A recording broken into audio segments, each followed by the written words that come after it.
Salam jumpa kembali dengan saya Pendeta Emeritus Royandi Tanujaya dalam renungan Sapaan Gembala GKI.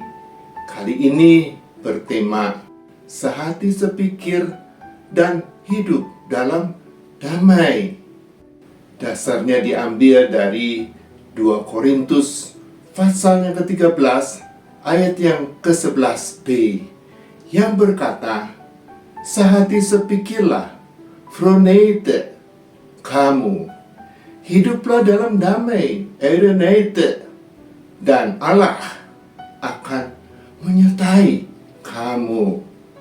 Saudara-saudaraku, dalam hidup kita manusia, mungkin saja ada 1-2 orang yang suka hidup bertikai atau berperang. Tapi seumumnya, saya yakin orang ingin hidup damai, tidak ingin hidup bertikai atau berperang, apalagi sampai terjadi pertumpahan darah dan kematian. Seumumnya malah orang Kristen sangat mengharapkan hidup damai, bahkan mengharapkan bukan hanya hidup damai, tapi hidup sejahtera juga. Makanya, kalau saling jumpa, orang Kristen tak jarang saling melontarkan kata Shalom, yang memang artinya damai sejahtera. Lalu bagaimana caranya kita bersama bisa hidup damai di gereja dan di dalam hidup kita sehari-hari?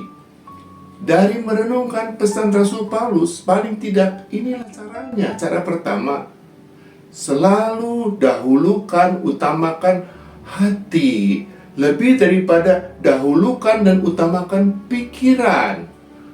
Kepada jemaat di Korintus, Rasul Paulus katakan, phroneite to auto, sehati sepikirlah kamu. Perhatikan, kata phroneite yang berasal dari kata phroneo diterjemahkan paling bagus, paling indah dalam bahasa Indonesia dengan kata sehati sepikir, bukan dengan kata sepikir sehati. Jadi dengan sengaja kata hati didahulukan daripada kata pikir dalam kata sehati sepikir. Bukan sebaliknya, kata pikir didahulukan daripada kata hati dalam kata sepikir sehati. Sebab dalam kata sehati sepikir sesungguhnya mau dicerminkan kunci dari relasi antar sesama manusia. Kuncinya adalah hati manusia harus selalu didahulukan daripada pikiran manusia dalam setiap relasi yang baik dan langgeng antar manusia. Kenyataan hidup bersama manusia sehari-hari membuktikannya. Contohnya, kalau hati suami istri sama-sama merasa senang bahagia, karena itu masing-masing bisa merasa dicinta, biarpun pikiran mereka bisa sangat berbeda satu sama lain. Relasi mereka bisa sungguh baik, dekat, satu, dan damai. Tapi jangan sebaliknya. Kalau hati salah seorangnya saja, hati suami atau istri saja merasa sedih, kecewa, benci, biarpun pikiran mereka bisa relatif sama, sama-sama pintar, sama-sama intelektual, relasi suami istri satu sama lain bisa sangat buruk, sangat jauh, sangat asing, sampai cerai karena damai tidak ada lagi di hati mereka. Contoh konkretnya, suami istri yang bisa hidup bersama selama 50-70 tahun. Bahkan sampai salah seorang meninggal duluan. Emangnya pikiran mereka sama? Oh tidak.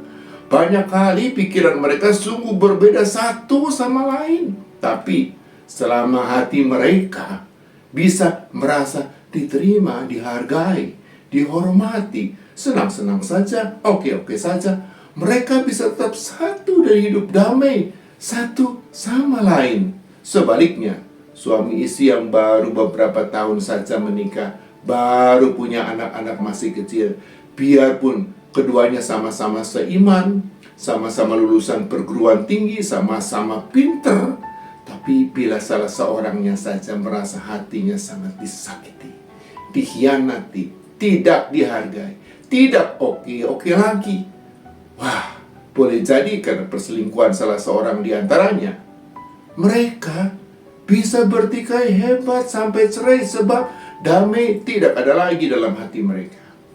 Cara kedua, sepanjang hidup selalu upayakan untuk senangkan hati sesama. Jangan susahkan hati sesama. Mengapa? Sebab kehidupan selalu buktikan hanya orang yang hatinya senang bisa senangkan hati orang lain juga. Dan orang yang sama-sama senang hatinya jadi bisa hadirkan damai dalam kehidupan bersama. Tapi orang yang hatinya susah hanya bisa susahkan hati orang lain juga. Celakanya, orang yang sama-sama susah hatinya pun jadi sulit, kalau bukan tidak bisa hadirkan damai dalam kehidupan bersama. Jadi cobalah dan usahakanlah di rumah, di gereja, anggota-anggota keluarga, anggota-anggota jemaat, saling katakan, saling lakukan apa saja yang bisa saling senangkan hati. Jangan yang saling susahkan, jengkelkan, dan kecewakan hati. Semoga karena di rumah, di gereja, kita mau dan bisa saling senangkan hati satu sama lain dengan perkataan, dengan perbuatan. Karena itu kita bisa hadirkan damai dalam hidup kita bersama.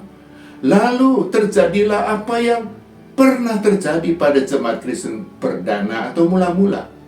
Hidup damai kita bersama disukai oleh semua orang di sekitar kita. Dan akibatnya, tiap-tiap hari Tuhan bisa tambahkan jumlah orang yang percaya kepada Kristus. Ya, karena semua orang di sekitar kita bisa melihat penyertaan Allah dalam hidup kita bersama sebagai keluarga dan jemaat Kristen yang sehati sepikir dan hidup dalam damai. Amin.